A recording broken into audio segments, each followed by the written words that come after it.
welcome everyone back to Listening with Dr. Long. I'm excited about today's guest. And I guess if I think about, when we first considered the idea of doing this podcast, and I started thinking about the number of people that I know who have interesting stories to tell, this person came to top of mind immediately. Before even we started Modern Animal, I had people telling me, hey, you starting a vet company? You need to hire this doctor. I literally had 3 people from different parts of my life who didn't know each other tell me I needed to get in touch with this doctor and bring her on board. And hopefully she'll go into the story of that in a minute.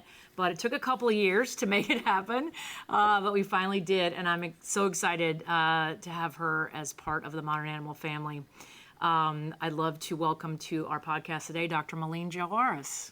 Hello, Dr. Joaris. How are you? Thanks for joining us today. Hi, Dr. Long. I'm glad to be here. Thanks for having me, and thanks for the amazing intro. I'm like blushing here. I can feel my face getting red.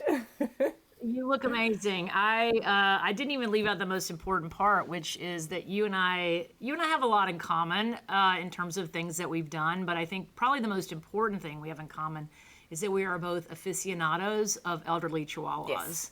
And I think that, and I'm not really sure why that's not on my LinkedIn page, but I should definitely put it there because to me it feels like a real qualification, and it should be highlighted. Yeah, I've got Phil, you've got Gizmo, both grumpy Chihuahuas who somehow that's right. They both hate dogs, but they somehow ended up really liking each other. So that was... they have a strong romance. Yeah, for sure. Well, I want to go ahead and bring our listeners into sort of why I find your story so interesting and so compelling. And let's just dive into our first topic. All right, are you ready? Let's do it. So I'll just set this up by saying whenever I meet a veterinarian who practices in America but who went to vet school outside of America, almost all of them have a lot to do before they are qualified to practice in America. I mean, let's be honest, probably they're all qualified to practice, but they have to prove that, right, to the government licensing boards that we all have to go through. So you, and I want to hear all about your story. You're born in Belgium, you went to vet school in South Africa. Tell me a little bit about your journey into VetMed and how you ended up going to vet school in South Africa. So I was born in Belgium, grew up all over Europe, ended up in high school in Uganda in East Africa. And then did a 1 year near Cannes, near the film festival. That was pretty cool on the French Riviera. That's such a cool little side note. My final year of high school was that. So that was pretty cool. And then I ended up, pretty much finishing straight after high school. After I finished high school, my parents were living in Namibia at the time. And so looking... Because your dad is a diplomat, if I remember right. Is that right? He works for the European Union. So it could sound like he was running from the law, but that's not the case. No. He just had a diplomatic postings at different areas. Yeah, exactly. Right? Every 4 years we moved. And I had applied actually to universities I kind of knew I wanted to work with animals. I actually wanted to be a marine biologist. And then decided, well... I'm not going to be able to live near an ocean right now, so veterinary medicine was the next best thing.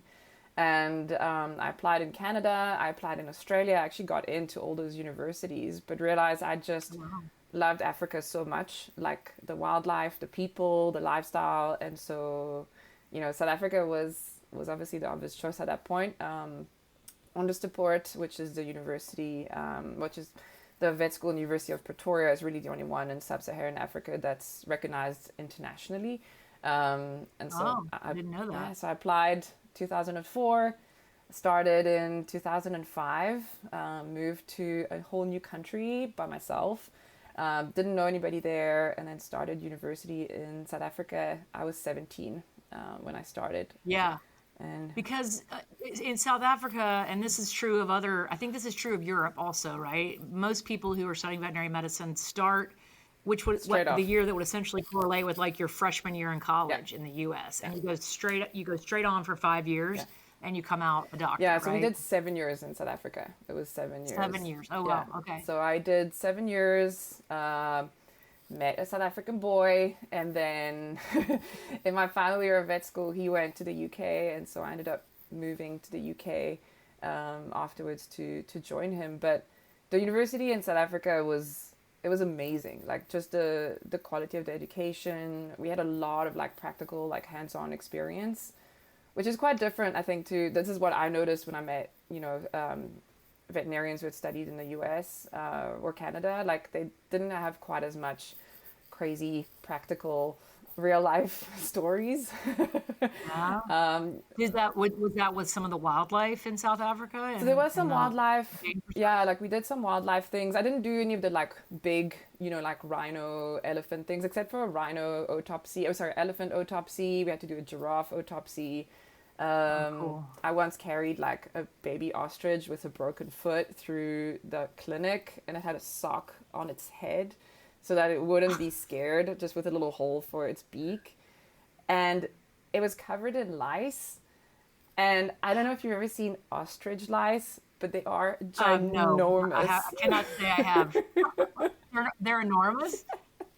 So I had these lice crawling all over me, and I couldn't drop this ostrich, this baby. I mean, when I say baby ostrich, this thing was like a little bit taller than me, and I couldn't drop it. And I'm just like feeling these things crawling on me, and I'm like, okay, I'm thinking they don't like human red blood cells. I'll be fine. But you had to tell yourself that because, good Lord, you're like being covered in ostrich lice. Yeah, the things we do to attain our profession. Crazy.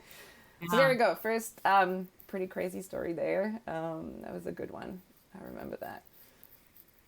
How do you think? I mean, that's something I never thought about. You're basically going to vet school and learning veterinary medicine in what many people would consider, the epicenter of, conservational tourism, ecotourism. How did that have any impact on the way you ended up practicing and the kind of veterinarian you became? I think like ecotourism, maybe not quite as much like from the vet school perspective, because that was, you like had to be qualified and like to do the darting and some of those things. Oh yeah, of course. I was really interested in cattle medicine. I actually wanted to be a cattle veterinarian. I wanted to work with cows. Interesting. Beef or dairy? I wanted to do beef, but it was really the extensive beef that got me interested. Because in South Africa you have like very extensive like grazing grounds, and kind of like everywhere in the world there's an issue obviously with welfare of cattle in the meat and dairy industry. And I really wanted to get into the welfare aspect and how that affects cattle production and actually like the meat output. And so that's always been I've always carried that welfare aspect with me. And so that came into, actually doing fear-free stuff before I even knew what fear-free was. With like cats and dogs. We did a lot of that in the UK when I practiced in the UK. But one of the things I think for me that was the biggest thing was communication with people, because I remember, talking to a dog owner who, the dog, I can't remember exactly what was wrong with the dog, but there was some back pain, some like hip issues. It might have been hip dysplasia or something like that. But I just remember discussing with this owner and him not knowing like what the spine was, or what like the hips were, and having to kind of communicate and explain to somebody who may be illiterate, that like this is what the spine is, having to get pictures and drawings and like comparing it to us. And so again, like I think the client communication is something I've always been very passionate about, to get people on board with like them being part of like their pet's care. Because if you didn't get them on board, you ought to probably see some of these dogs and cats maybe never, but dogs maybe once in their life, and so you really had to make that impact and get on the same page as the owner, and like being able to communicate and not just tell them what to do, but understand what they can do, for their dog, for the rest of that dog's life. I mean, we used to go under trees, out of a van, like it was pretty crazy. You had that one shot. I think, one of the things that's often struck me in practice is like, you cannot underestimate what people already know. I mean, you almost have to just really start at the beginning and go from there and explain things in a way that, obviously you might over explain, and that person would be like, hey, I got it, right? I'm on the same page as you, but I remember one time I told this woman that I was going to deworm her cat. And, you and I know, like, that's a pill or maybe sometimes a topical treatment. And she goes, okay, fine. What time should I come back to pick him up? And I said, oh, no, it's just going to take a minute. And she said, really?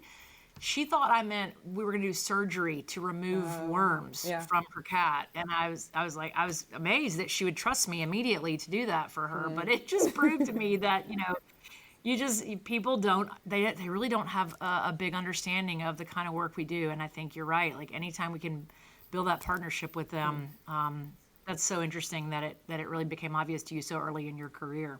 Yeah, and so what was? Oh yeah, one of the things that there's actually one last person that I do want to recognize for this, but it was it was actually a pathology lecturer who came into, I think it was our second or third year, and she walked through the door and she was like, if you guys think that you are here to work with animals and you're not going to work with people, you're in the wrong room. You need to get out now. And that was probably one of the most impactful things. That's amazing. Also coming from a pathologist, by the way, who literally never worked with actual people. But I mean, certainly she had the training early on in her career, and she's so right. I mean, I remember talking to a young vet student once who told me she wanted to be a radiologist because she never wanted to have to deal with people. And I was like, you're always going to have to deal with people. You're going to have employees, you're going to have other referring veterinarians. Yeah. So it's the most important part, I think, of being a veterinarian. Yeah. So what was it like then when you left South Africa? You're a newly minted vet student. You're going to the UK to practice. What was it like getting certified to practice in the UK and then ultimately coming to the US to practice? So in the UK, thankfully, because South Africa is part of the Commonwealth, in the UK, I actually just transferred my my degree. I took an oath at the Royal College of Veterinary Surgeons in London. And beautiful building, really cool experience. And then felt very special being a member of the Royal College of Veterinary Surgeons. Practiced in the UK, kind of I did some rural practice. So driving an hour. Were you seeing cows then? Were you No, I actually never ended up being able to get into cattle practice because out there it was mostly arable land, so there wasn't much livestock. We were in Cambridge, and so I did apply for a couple of jobs, but it was really difficult in the UK to get into cattle production because it was kind of who you had worked with, who you had studied under. So that was really tough. So that dream kind of, fizzled out, and I had to pay the bills because my boyfriend, now husband at the time, was a student. So, I had to get to work. I had to get a job. I had to get to work. And the job that was available was not a cattle vet. Yeah. I think that's something that a lot of people don't realize, that we all train the same way. You and I now are dog and cat veterinarians, but we had to learn it all, right? All the way to, you mentioned marine animals, Chickens, chicken, deer, parrots, all of it those are the things we get tested on. So, So you went to England, you swore an oath to the Queen or whoever it was. To be a good veterinarian. And then you practiced there in England. And then I practiced there. I did a little bit of rural sort of privately owned practices. I did some corporate. I did some relief for what we called locum. And it was, I just wasn't, yes, it was, I really enjoyed doing C-sections and, which we don't do so much of here, but we did a lot of C-sections in the UK. Because a lot of people don't spay and neuter their animals in Europe in general, right? So that was quite different. And then, but it was definitely sort of much lower budget, medicine that we had to do in those areas. And I just never found my happy place. I think the longest job I had was a year in the 5-6 years I practiced in the UK, just because it just felt like things weren't efficient. We weren't looking after people, the teams. There was actually already a start of burnout for sure at that point. We all know in veterinary medicine we have issues with burnout, and that started actually around then. I remember a lot of the conversations I would have with my friends. You go to the pub after work on the weekends, and people would be like, "Hey, how's it going?" I'm like, this, and I found myself just complaining about my job, and a lot of people were still students, so they were like, what are you talking about? you were such a new veterinarian. You had really not been in the profession for very long. And very little That's mentorship. really That was sad. really, really hard. Like essentially being told, hey, like how do you extract a canine? Like we had some training in vet school, but obviously most of us Yeah. don't have as much dental training as we should have. Still true Yeah, today. and so my Yeah. mentorship was like, well, the canine, you kind of like jab the thing in, you wiggle it around, and then you push, push, push, push, push until eventually it comes out loose, and then you can just yank it out. And I was like, well, that sounds a bit rough, but Yeah, that's what you for did. You sure. didn't have X-rays, like dental X-rays were non-existent. You just did what you could. Anyway, so after all of that, I think I did enough of the UK, like the weather. Mm. Like we wanted a little bit sunnier shores, and we decided to come to California. My husband, so at that point, his job allowed us to come to the US on visas, on work visas, and then I had to start the process of doing the ECFVG, the The Educational Committee ECFVG. for Yeah. Foreign Veterinary Graduates. Yes. A very long Mm. acronym, which basically means you may spend the next 2 years of your life trying to practice the profession that you're Mm-hmm. already qualified to do so. But again, like you have to go through that if you're going to attain licensure in a US state. If Yeah, your university is not accredited by the American Veterinary Medical yeah. Association, right? And yours was not. No, So, in South which Africa, most of them are not. it's a very expensive process for universities to become accredited by the AVMA. And so Uh, in South Africa, because most people will not end up in the US just because of visa purposes, I was lucky I'm with a European passport, and my husband's job allowed us to come, but the AVMA just did not recognize South Africa. wow. And so yeah, I had to start with an English proficiency exam. And is English your first It language? I have to It ask you actually is that. not. I didn't think No, I so. speak French. English I learned in high school. So like, but I went to an international school. I went to an English speaking university. Yeah. But unless I think I had studied in England or in the US, like I had to do an English proficiency exam, which was fine. Like, we just knew the hoops. Like they were just hoops. Like you just had to go through them. Then I had to do, obviously all my documentation had to be transferred across. And then I did the BCSE, which is like a mini NAVLE. Instead of being Right. like, I don't remember, NAVLE was like a lot of hours. The BCSE was like, I can tell you because I took it twice, because I had to take it again to get licensed in California, as I've probably shared that story yeah, with you. It's a 6 hour okay, test yeah. and of 6 sections, and each section has 65 questions. Not that I still had nightmares about that or anything, but yes, so it's quite a Yeah, like the test. BCSE was like 2 or 3 hours. So it was like half the length Okay. of the NAVLE. Um, and then after that, so I actually was able to do that still while I was practicing in the UK, which was really helpful. And there's a lot of like support groups, and there's a lot of like sample questions, and there was a lot of like just help like that I could get. I mean, you had to Yeah. pay for it, but like that was really, really helpful. Moved here. That's so great that you could keep practicing in the UK Mm, because a lot of people come here and then they have to work as like a veterinary assistant in I had to do that practice too. So until they get licensed. Yeah, I did wow. that. I worked so we moved here so I'm in San Jose now, but like I haven't moved from San Jose since I moved here 8 years ago. Um, and I worked actually at the San Jose Animal Care Center and services. So as Jax, I was an animal care attendant. So I was cleaning kennels for shelter animals. Wow. And then eventually, like after a couple of weeks, like I moved into the clinic, so I was able to like shave a lot of cat testicles, which was very nice. And I would just see like these cats lined up with the little legs up in the air, and they're like little shaved testicles, and I would be like, just let me cut them, please. And Not yet. Not yet. For those who are watching or listening to the podcast, this is the first step before you neuter a cat is to, well, first to put them under anesthesia, second to shave their little yeah. testicles before they're certificated. Yeah. But obviously I couldn't. So that was like, I was always sad. I was like, oh, this would be so quick. Also, cat neuters are like the quickest sort of surgery we can do. Yeah. So this would have been Yeah. great. But yeah, no, I really enjoyed my time actually at the San Jose like shelter. The team was really great. Like the doctors were wonderful, and they knew that I was doing this process of like becoming They were accredited. So they were supportive. super supportive. That's awesome. Had to go to Vegas to do my practical exam. That was a 3-day exam. That was probably the hardest thing I've had. It was the hardest thing I've had to do exam wise, Yeah. even compared to vet school. What was that like?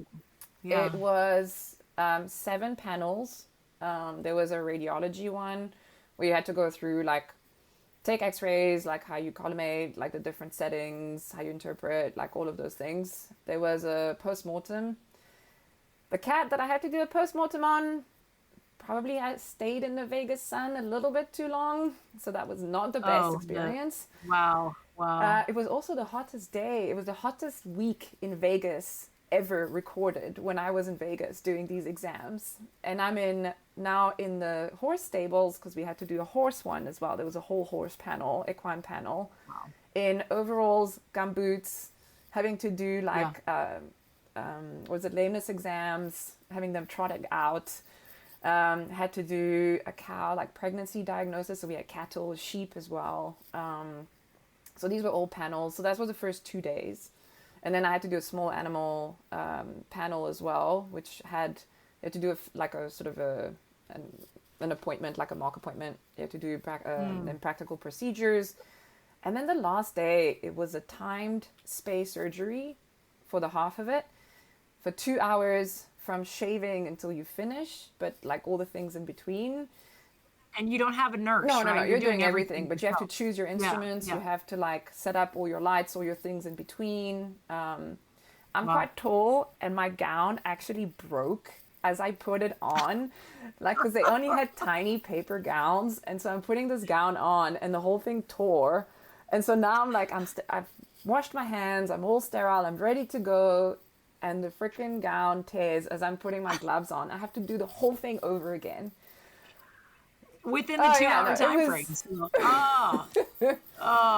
no pressure. No pressure. And then an anesthetic. So yeah, did that. Like there was 12 of us in my group. So there were 2 groups of 12.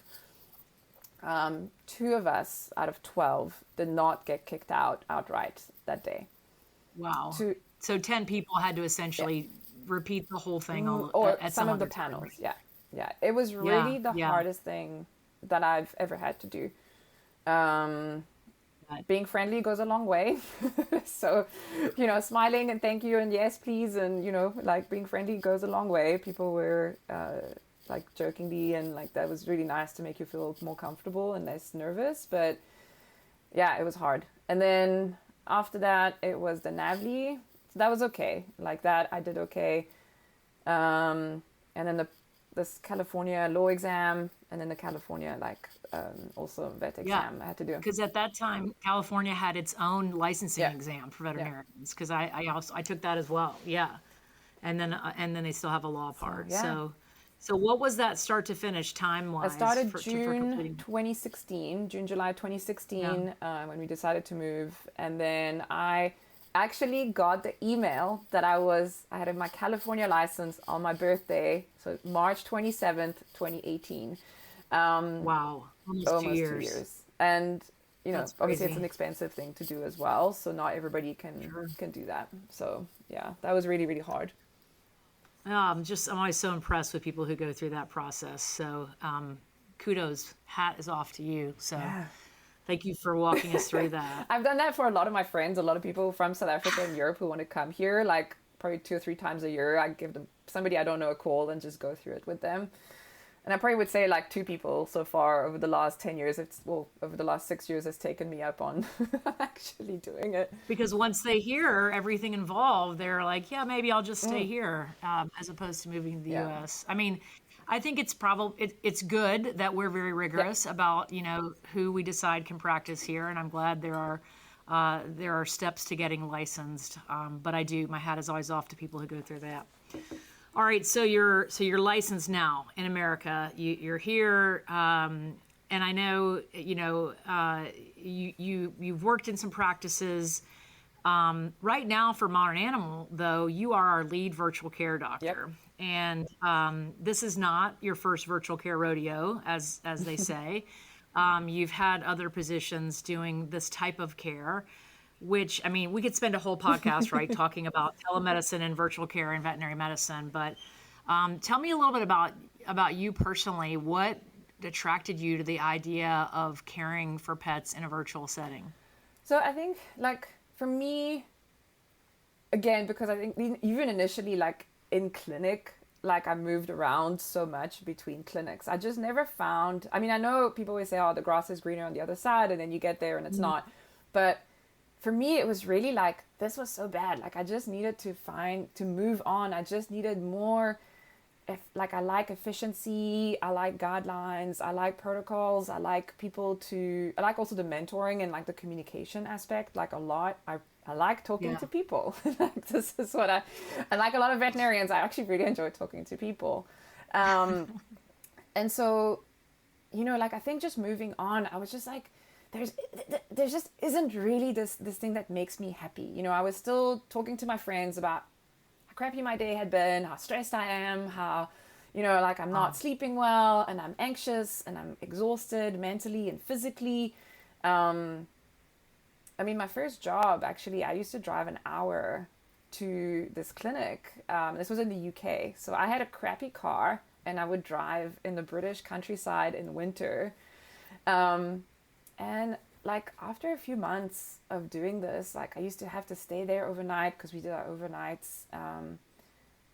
Like some days I was driving back home and all I wanted to do was drive the car into a tree. Like I just didn't want, like I had enough. Like obviously, so I mean, I called at that time, like we all, I think like suicidal ideations and mental health, problems in the veterinary industry were starting to get recognized at that point, but we just didn't quite have that training. But I was able, being in a student town, like a lot of those resources were available. And so I was able to call some of those people and I kind of talk with people through it. So that helped. And that's when I left that job, got something closer to home. But then again, it was still like long hours, like corporate, just very thankless, just a lot of like push. I mean, we were doing 10, 15-minute appointments without a nurse. Like, you go and call Fluffy from the reception area, you weigh them, you bring them in, you do your TPRs all by yourself, you do everything by yourself, you do the vaccine by yourself. Sometimes you would have the blood draw by yourself, having the owners hold, and then you would go and count the pills and print the labels, put the labels on and send them on their way, all within 15 minutes. That's crazy. So, and then I would do that on the weekends. And anyway, so long story, like this kind of kept happening, like no matter where I was going, this was always the same thing. And then actually after I became licensed here in the US, I was doing part-time at the shelter, which I really enjoyed the surgery aspect and not having to talk to people like for a little while was good. A little bit of that's not bad. Yeah. Obviously like shelter medicine has its own set of issues, but that was nice. Sure. Physically it's very demanding, very tiring as well. And then I started at a company, like we started at Fuzzy. So I started at Fuzzy when, I mean, we were doing house visits, but we also had like a telemedicine aspect of it. Right. So we also built our own software. We were able, like it was membership based as well. So we were able, and people could reach out in the app and we could, practice like that and help them if they had questions. We could like help them that way. So I did mostly, so I was actually the lead doctor for the like physical, like in-house visit teams. But I also did a day or two a week. I would actually be on telemedicine. So I used to work from home and start doing those things. And I realized that sometimes people have like really complex questions and like something that they've been sitting on. They're so worried about their pet. They're worried at home and they either can't come to the clinic, or maybe like you're in the clinic and you're super busy that day. Like you just can't call them back until much later. Maybe they don't answer, and then they sit with the problem for another few days. And there's just a lot of anxiety that builds up, with pet parents, like understandably, because they don't know, right? We established that early on. Like a lot of people don't know what's going on. And so they worry. But then being like this kind of idea. Or they don't worry enough, right? That's the other side of the coin.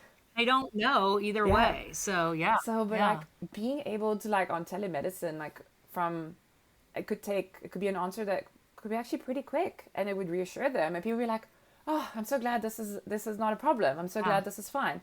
Or be like, oh, actually, maybe you should go to the ER.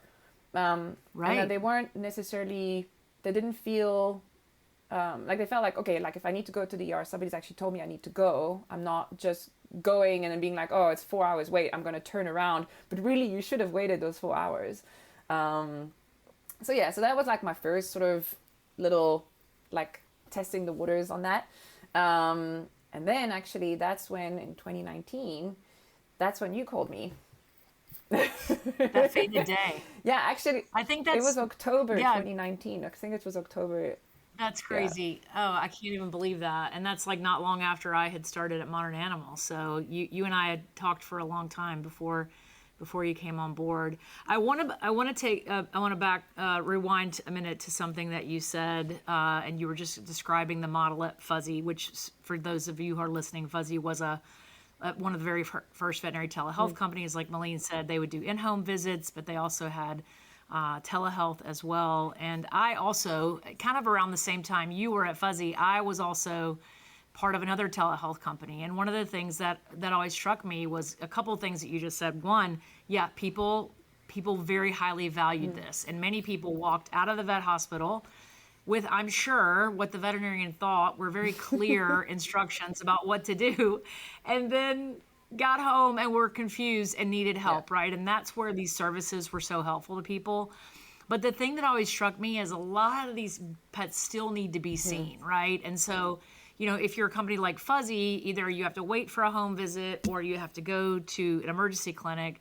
And that's one of the things that originally attracted me to Modern Animal was it felt like we were able to offer both, both support in the virtual world, but also the physical setting as well. So, And that was one of the first questions actually that like, or people would ask me, when I said, oh, I do home visits. And they're like, well, what if my pet needs to be seen, like for surgery or dentals or things like that. Something you can't do at home. Exactly. And we used to partner, like not quite partner, but we used to recommend, there were some clinics that we would recommend that we had worked with that we liked. But the thing is then the continuity of care just wasn't there. Like you couldn't prescribe medications like we do, Modern Animal, we prescribe medications before they have surgeries, like the gabapentin, like anti-acid medication, those kind of things. Like we just didn't have that. And then if they needed x-rays, then the follow-up, like then you have to request records the whole time. And it's just this back and forth. You don't have the communication between the clinicians that's happening. So that was definitely more tough. Yeah. I think one of the things that immediately comes to mind about the idea of anything in the virtual world, right, whether it's healthcare or veterinary care or whatever it is, there's this potential for it to feel dehumanized. What do you think? How have you protected that human side of it in the interactions you have with people? What have you learned? How do you train your team in that respect? So yeah, like it can be like not having a tone or like knowing how the person is saying something, especially in the chats, that can be really tough. Like, so generally we try obviously to use the chat as much as possible, just from like, being able to reach the largest number of people, like the chats, especially if somebody's not available, a chat's nice because it can be a little bit asynchronous. Right. It's asynchronous. Yeah, exactly. What we will still do though is if, people will say, oh, I just want to speak to a doctor. We still have that possibility. We still have, whether we schedule, like if it's not an emergency, like if it's not a medical emergency, we can schedule those as like virtual care appointments. And so we call them, we discuss those things. So there is still that human contact. And actually, I find that was actually one of the most surprising things for me on virtual care was the fact that it is so people-centric. We think that like, oh, okay, you're going to be like reporting lab work or you're going to be approving prescriptions, but it is so people-centric. You have to be aware of that owner's needs, of that owner's ability to like do the next steps in the diagnostics, like what is going on in their lives. Like I have learned more about people just asking them, literally, and that's what the team will say, like, are you able to do this? But using also language of like, we would like to be doing this. We would like, for you to come back in, or we would like to run this diagnostic test. So it's really kind of like that team thing of like, let's do this together. Like we're here for you right now, whether it's 2:00 in the morning with our amazing like overnight team, or whether it's like, it's me like just chatting with somebody and being like, hey, I see you asked, this medication Fluffy's never had before. Like what's going on? Like, tell me a little bit more about what's happening. But I find that because owners are also like maybe a little bit less they're not in a clinic setting. As nice as we make our modern animal clinics, like it's still a veterinary clinic. Like people get anxious and pets get pets get anxious. anxious. Sure. They're like so when they're at home and they're just chatting, like I find that sometimes the communication is actually easier, or they're completely panicked because now their pet is really sick and they don't understand what's going on. So bam, get on the phone, call them. We also do video appointments. Like we do video. You can do video with them. And they can actually, members can also, or like, our clients can also call in, or they can have a video like directly from the app. Right. Bam, like here's a video, here's a nurse on the other end, like a veterinary nurse on the other end, 3:00 in the morning. My pet is not breathing properly. Like, what is going on? Okay, here you go. Like, I think we even had, I can't remember when it was, but one of our veterinary nurses was guiding an owner to do CPR on their dog. I remember that. And like that is just right? amazing. Or like how when they're Yeah. puppies, like, oh, my puppy is not doing well. Like, what's going on? Okay, like show me what's going on. Like, and that like quick access like is just unbelievable. Like you don't have that anywhere else. Yeah, it's tremendous. It's made a huge difference. I will also say, and I don't know if you remember, I was the very first virtual veterinarian at Modern Animal when we were first starting the company.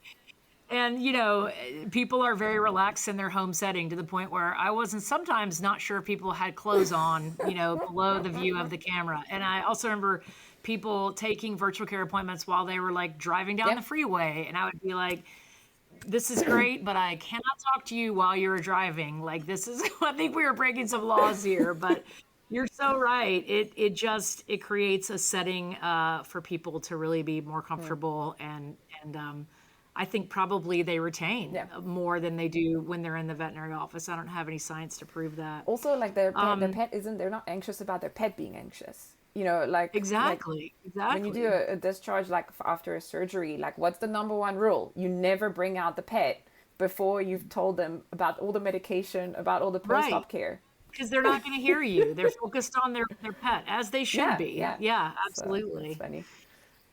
Well, what's the other side of the story then, Meline? How for you and you've been very open and transparent with us about the multiple times you've tried different practices, different settings in veterinary medicine. I would like to believe that you're very happy in the setting, in the job that you're in now. Yes. At least it seems like you are. Yes. My friends no longer complain. Like my friends actually have told me in the last, like I've been with my animal 3.5 years now, so this is my longest job ever. And my friends are like, you don't complain about your job anymore. Like, you don't, like, I still tell them the odd, like, gross story, just to keep it interesting. Yeah, of course. Have to. Of course, especially when we're all having dinner, because that's just standard. But yeah, like, even friends that I hadn't seen in a couple of years, because we travel a lot, like, in family, they're like, wow, you're so much more relaxed. You're like, you seem a lot happier. And that's been really good for me. Oh man, that makes me so happy to hear. That was actually my next question. How do you feel like the move to virtual care has impacted your mental health and well-being? And obviously it's got you back on the invite list for all the parties. I mean, maybe less so now. I have like less gross stories. I don't know, like. Yeah, now you're virtual. You don't get to have lice crawling all over you. Yeah, there we go. Dang, yeah, that's the downside for all sure. The cool abscesses and things that we used to do. I mean, we still obviously have sad stories, right? Like there's still, and probably even more so on virtual care. Just as a side note, like I think that's, you're sometimes talking through like people's journey through like they're getting their dog diagnosed with lymphoma. I had actually called like totally. It's been really weird these last few weeks. We've had like 2 or 3 lymphoma cases. That's been more than I've had recently. So calling people, sometimes they're at the ER because their dog's not doing well, so you end up like also talking to the ER doctor, like it's just like being there for them is making a big difference. But being able to do this virtually, I think for me the big stress in the clinics was that I wanted to be there for those people, that are calling in and saying, I'm at the ER, my dog is sick, I had a splenic like hemangiosarcoma, so like a splenic tumor, and the dog was busy bleeding and they were at the ER and they just wanted that support. And on virtual care, I was able to do that. I was able to hop on the phone and be with them for half an hour, 45 minutes, like if needed. But in the clinic setting, I just felt like I was letting people down on that side, because Right. like communication is so important to me, and like, and getting people through that, and like not mentoring them, but like explaining what's going on. So that like teacher aspect of me was really struggling with that aspect of just not being able to tick that box. And so Yeah. virtual care for me has like opened up a whole new sort of world where I can actually really communicate and take the time to support those people, but also support my colleagues that are in the clinic, because I know that they also want to do Yeah. this, that they also want to do their best and be able to look after that owner that they saw 2 days ago for blood work because the pet wasn't feeling well. Now it's lymphoma. Um, and but they have their other patients that they've got to look after in the clinic. So now me being able to be that person that says, hey, I'm here, I got your back, you look after the people that are in the clinic with you, we've got you, like, we're here, we'll be calling them, we'll do the emergency prescription, because you're not back in until tomorrow, because guess what, you're taking a day off to be with your kids today, or you're sick, or whatever. We had, unfortunately, one of our doctors was in a minor car accident today, so like, they're fine, but like, being able to say, okay, cool, like, we'll look after you and make sure that you're also okay. So it's not just my own well-being, but it's also filling that cup of like looking after other people as well, making sure that they're okay. I think that's one of the most special things about Modern Animal. If I could just take a minute to brag on the team, is And you how should, there's this team yeah, of you people. should I brag for mean, sure. yeah, there's this team of people who exist in a virtual setting, but the people in the clinic feel like we're all on the same team, Yeah. right? And if it's not obvious to those who are listening, I mean, what Meline is referring to is, she is picking up a lot of times lab work from a patient where we knew the pet was sick, but we didn't know the diagnosis. Yeah. We knew there was some illness going on. And now you are having to step in, Meline, right, and get in touch with these folks and give them this diagnosis. And so you're developing this relationship pretty quickly with them, and then building that trust, even though you never met them in person. And I think that takes a really special talent. So it is not a job that everyone can do. There are very special skills involved, I think, in being a virtual doctor. So my hat is off to you. Well, I want to start to wrap up our conversation, but it would not be complete if we did not take a minute to talk about something that you and I both love, and that's traveling. And you have had some trips that I covet tremendously. I'll just say, like, recently you and Damon, your husband, went to Antarctica, and I'm so jealous. I just read The Endurance about Shackleton's trip to the South Pole, so I'm ready to go. I'm ready to get on the ship.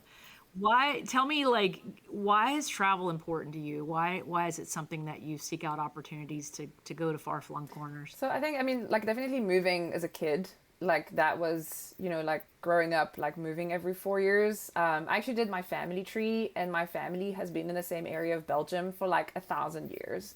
So like, Wow. my family Wow. never moved, like, we were It is truly the definition of putting down roots. Yeah. like, it was really in the same, like, within the same, I was gonna say 20 kilometers. I have no idea what that is in miles, but like the distance, like a small distance from my grandparents' village. And so when my parents left, like, they were the first generation to actually live outside of Belgium, from close family. And I just loved, like, meeting people from different places, different food, different cultures. Like, growing up in Uganda, you had, like, obviously so many different cultures. It's such a melting pot. East Africa in general is, and then in South Africa as well. Like, there's 14 different official languages, in South Africa. So, Oh my God, I didn't know yeah, that. so it's Wow. like, it's just so exciting. And when I was 15 or 16, my brother and I drove from Uganda to Namibia. So going through Uganda, Kenya, Tanzania, all the way down across. And we took a month, and I just loved that. Like, that was one of the highlights of me growing up. Extended travel like that, right? And then in 2012, after I finished vet school, again, Damon, my husband and I and two friends did the Mongol Rally. If anybody knows about the Mongol Rally, it is, you take a car that your grandmother would be embarrassed to be seen in, and you drive it from England to Mongolia for charity. It has to be a crap Amazing. car. It has to be a terrible car. Like the rule was like less than 1.2 liter engine. We had a 1.3, so we got like penalized. But it was still a terrible car. You know, we didn't have shock absorbers between, I think it was between Warsaw and Kiev, or like Kiev and Volgograd, like into Russia. Like we drove through Donetsk, you know, we drove through what are now war zones, right above Russia into the Urals, into Siberia. I got to swim in Lake Baikal, which was one of my childhood dreams from the Cousteau magazine, Jacques Cousteau magazine that I would used to read. Lake Baikal was one of my dreams as a kid, and I got to swim in it. Mongolia was amazing. We got to see like the world's longest horse race, the Mongol Derby. Yeah. So it was just like, that was really cool. So that was 2012. And then now that we're earning a bit more of our own money, now we do crazy things like go to Antarctica and, you know, spend 8 days on the continent and go to the South Pole dressed in penguin onesies so we can do a headstand at the South Pole. That's an excellent picture. Yes, by the way. So, Yeah. you know, like, I mean, it's actually, I realized in the last 12 months, we've done all 7 continents. What? Yeah. That's amazing. This time last year, we were in Brazil. And I think the virtual care aspect of it, like obviously crazy trips, like I still take time off, to like explore those things. But I think being able to, for me to like see family, because sometimes it's 2 days for me to travel to go see my family. And so if I can then, like we were just gone now to Japan for a week and then 2 weeks in Australia, and I was able to work from Australia for a couple of days. Yeah. Otherwise I wouldn't have not been able to travel to see my family, you know. And so that, I think that has helped me a lot, like mentally as well, to be able to still be with my people and like, and have that opportunity. But as you said, like, it's obviously you still have to be very disciplined. Like I was waking up 1 o'clock in the morning, waking up, working until 11 o'clock in the morning, you know, and then going and doing things with the family later in the day. But still being able to have that really high standard, because that's for me is the most important. And so if my travels were affecting that, obviously that would be a different story. But even just, you know, being able to be like, I like the home. So being able to be at home, and when I can take a break, like my lunch break, being able to sit outside in the sun or go for a walk around the block, that's helped me a lot, like mentally as well. Oh, that's tremendous. 7 continents in 12 months. You're my hero. I bow to you and your travel abilities. Well, thank you so much, Meline, for sharing your story, and we look forward to hearing where you go next. Before I let you go, I think you know me well enough to know that one of the things that I think is so important about the work we do is I think we have to bring the joy back to veterinary medicine. We have to make it a place where all of those of us who work so hard, as you've just told us, your incredible story of being able to practice in the U.S. We all work so hard to get to do this job. We work so hard to even get into vet school. And then every day is hard for a number of different reasons, right? But we have to find the joy, and we have to continue to remind ourselves that this is a joyous profession. Where do you find the joy in your day-to-day of your work? Actually, it's really the owners, like when you pick up the phone and you call them, like obviously on virtual care, like it's different, right, than being in the clinic. But in the virtual care setting, is I call them and I'm like, hey, I'm Dr. Joaris, like we've not met in person before, but you know, like I hear that Fluffy is not doing well today, like tell me a little bit more. And the owners, I'm like, oh, I'm so glad, you know, that you're here. I'm so glad you've called me. And so I think that makes it all worthwhile, that you now have made a difference in that person's life, that you've helped them through sometimes like the hardest day in their life that they've had so far with their pet. And this is their family member. And then continuing. And then there's quite a few people that I have a good relationship with. There's people that I know, and I'm like, hey, you know, how's it going? Like, last month we spoke about this, and we built a really good relationship. So even though I've never met them in person, I'm still able to guide them through, you know, these difficult times, and sometimes happy times that we discover, yay, it's not cancer, or the kidney disease is getting better. And so you're part of that journey with them. And that's what makes it, that's what makes me smile, makes me happy. It makes me want to get up in the morning. And then I'm also able to, like do a bit of mentoring on, like as a virtual care doctor, like mentoring other doctors, our nurses, like veterinary nurses, sorry, getting them to be more confident in giving advice and doing their own video appointment. Oh, sorry, I'm losing my voice. It's okay. I know we've talked for an hour now. It's gone so fast.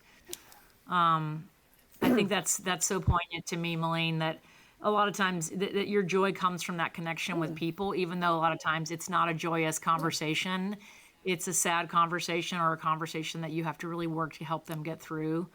But that at the end of the day is why we do what we do, not to Yeah. not to lean too heavily on that phrase that we say all the time here, but Yeah. it's why we do what we do. So thank you so much. you.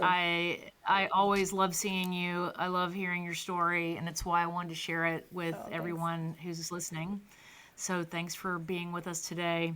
That's it for today's episode of Listening. I'm Dr. Christy Long. Thanks for being here.